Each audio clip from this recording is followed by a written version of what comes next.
Y comenzamos con la lectura del ejemplo. En la figura se muestra una barra de longitud 5L y peso imponderable. Eso significa que no hay que considerar el peso de la barra, que es despreciable, que no es necesario incluirlo. Determinar la magnitud de la fuerza F necesaria para equilibrar el bloque de 6 kilogramos. Si observamos la figurita, notamos que hay una barra horizontal apoyada en este punto que tenemos acá, al cual le podemos llamar punto de pivote o giro, y en el extremo derecho, a una distancia de 3 veces L, se localiza una masa de 6 kilogramos. Esa masa, al tener un peso, va a producir que la barra intente girar en un sentido horario. Usemos la imaginación un poquito. Si yo suelto este sistema, esta masa, al momento de aplicarla en el extremo de la barra, va a producir que la barra empiece a girar en sentido horario. Entonces la pregunta que nos hacen es de cuánto debe ser la fuerza F aplicada en este extremo, de tal manera que la barra permanezca completamente equilibrada. ¿De cuántos newtons debe ser la fuerza aplicada en este punto para que la barra permanezca completamente estática? Eso es lo que nos están preguntando. Y lo primero que debemos hacer es, como en los casos anteriores, un diagrama de cuerpo libre para la barra, y sobre ese diagrama de cuerpo libre representamos las fuerzas que están actuando sobre la misma. Acá, donde encontramos este punto de rotación o punto de pivote, vamos a tener una reacción. Ahí se va a producir una fuerza de reacción debido al contacto que tiene con este apoyo. Vamos a asignarle un par de letras a la barra. Vamos a llamarle acá punto A. En donde está el punto de pivote le llamaremos punto B. Y aquí un punto más debido a la masa que cuelga en el extremo derecho. Le llamaremos punto C. La masa de 6 kilogramos, recordemos que el peso es igual a masa por gravedad, entonces el peso de ese bloque va a ser igual a m por g, masa por gravedad.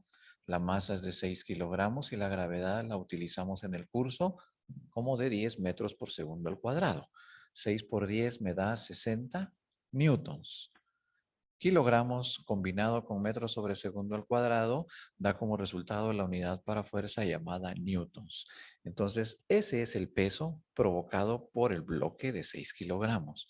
Y ese peso va dirigido vertical y hacia abajo. Aquí vamos a tener los 60 newtons. Debido al contacto que hay en este apoyo, vamos a obtener una fuerza de reacción a la cual podemos llamar simplemente R. Y en este otro punto, en el extremo izquierdo, está actuando la fuerza F que deseamos calcular. La fuerza F desconocida que necesitamos averiguar para que esto se mantenga en equilibrio rotacional. Este sería entonces el diagrama de cuerpo libre para nuestra barra en cuestión. Luego de tener el diagrama de cuerpo libre ya elaborado con las fuerzas indicadas, procedemos a aplicar la ecuación de momentos. Lo que queremos es hallar la fuerza F. Entonces lo que nos conviene hacer es utilizar como punto de giro o pivote el punto B para que la reacción no se tome en cuenta. Porque recordemos que dentro de las lecturas del libro encontramos una definición muy importante que dice que si una fuerza pasa exactamente por el punto de giro, no va a producir momento. Entonces ese criterio se utiliza para aplicar la ecuación de momentos en un punto en donde aparezcan fuerzas que no nos interesan o que no nos están pidiendo. Acá nos están preguntando por la fuerza F que se aplica en este extremo, no por la reacción. Entonces lo más conveniente es elegir ahí donde está la reacción el punto de giro, precisamente para no tener la necesidad de utilizar el valor de la reacción. Bueno, aclarado ese punto, entonces ya procedemos a escribir acá nuestra ecuación de momentos, que establece lo siguiente. La sumatoria de todos los momentos positivos con respecto al punto de giro B, debe ser igual a la sumatoria de todos los momentos negativos producidos respecto al mismo punto. Entonces vamos a determinar los momentos que producen las fuerzas F y el peso del bloque de 60 newtons con respecto al punto B. Ahora, para que sea más fácil calcular los momentos, necesitamos disponer de las medidas que hay entre esos puntos. Aquí ya tenemos un dato. Entre el punto C y el punto B, la medida es 3 veces L. No conocemos L, es una variable, no la conocemos. Pero eso no va a ser ningún impedimento para resolver el problema. Y ya verán por qué razón no es necesario conocer esa variable. Esta distancia, que es el brazo de palanca, va a medir 3 veces L. Por lo tanto, del punto B al punto A, donde actúa la fuerza A, la distancia tiene que ser 2 veces L. ¿Por qué tiene que ser 2 veces L? Porque en el problema dice que la longitud total de la viga es 5 veces L. Entonces, si este tramo mide 3 veces L, el siguiente tramo es lo que le falta para llegar a 5 veces L. Así tenemos la cuenta completa. 3 más 2, 5 veces L. Teniendo ya esas medidas, que son los brazos de palanca para calcular el momento, nos venimos a nuestra ecuación de equilibrio. La sumatoria de momentos positivos con respecto a B igual a la sumatoria de momentos negativos con respecto a B. Entonces tenemos que utilizar el punto B como punto de giro o pivote. Si vemos a la derecha del punto B, el peso del bloque está actuando hacia abajo y tiende a producir un momento en este sentido, que es horario. Por lo tanto, su signo es negativo. Entonces va en el lado derecho de la ecuación. Ahora, si nos vamos del punto B a la izquierda, encontramos que la fuerza B tiende a producir un momento en este sentido. Y ese sentido es antihorario. Y eso significa que su signo va a ser positivo y por lo tanto tiene que ir en el lado izquierdo. Imaginen que esto es muy similar a un balancín de esos que hay en algunos parques de diversiones. Una tabla, una viga sobre la cual se colocan dos personas y empiezan a jugar al famoso sube y baja. Pues esto es más o menos así.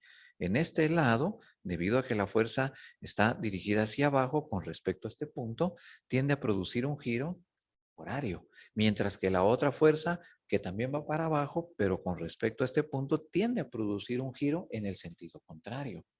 Entonces, los momentos que producen esas fuerzas tienen signos opuestos. El momento de esta fuerza es negativo, mientras que el momento de aquella es positivo. Aclarando esos signos, que es muy importante indicar los signos, ya podemos colocar los momentos que producen esas fuerzas en el lugar respectivo.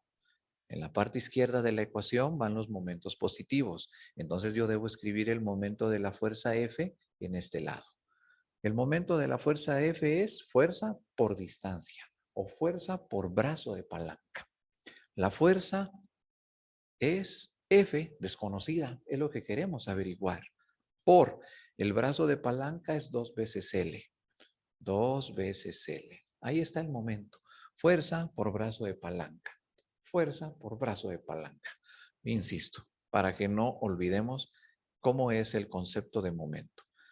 Luego en el lado derecho va el momento negativo producido por la fuerza de 60 newtons. El momento va a ser fuerza por brazo de palanca. La fuerza es de 60 newtons y el brazo de palanca es 3L. Entonces el momento va a ser 60 newtons multiplicado por el brazo de palanca que es 3 veces L. Observemos que el resultado es una ecuación.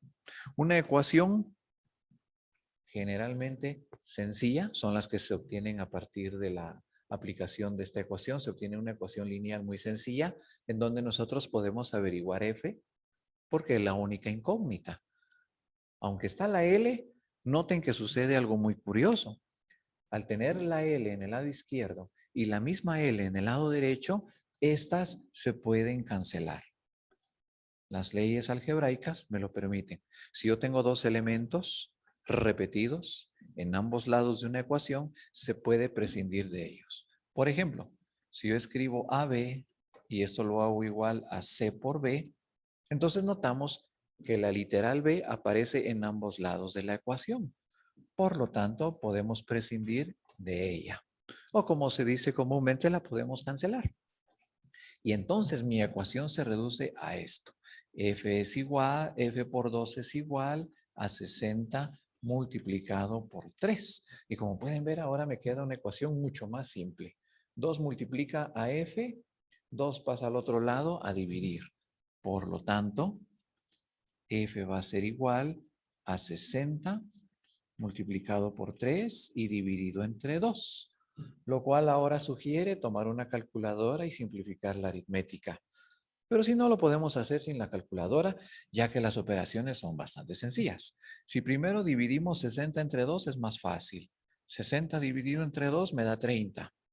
Ahora multiplicamos 30 por 3, lo cual me da 90 newtons. Y este sería el valor para la fuerza F, pase adelante un segundo, para la fuerza F que se requiere para mantener el sistema equilibrado. Bueno, ahora unos minutitos para que ustedes tomen sus apuntes y alguna captura de pantalla si fuera necesario.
¿Alguna pregunta, alguna duda con la solución de este problemita?